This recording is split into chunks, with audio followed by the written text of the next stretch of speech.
আসসালামু আলাইকুম রহমতুল্লাহি ওয়া বারাকাতুহু।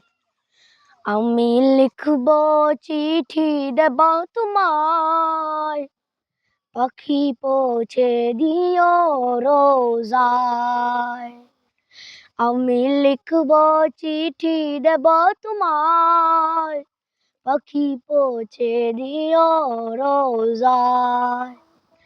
আমি থাকবো বসে আশার, চিঠির উত্তর আসবে আমার গায়।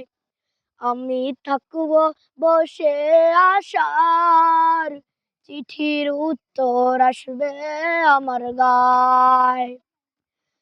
কবে আসবে মদিনার পয়গাম, গায়ে বাঁধবো হাজিদের রাম। কবে বাঁধ কবে বুঝি না খাটো।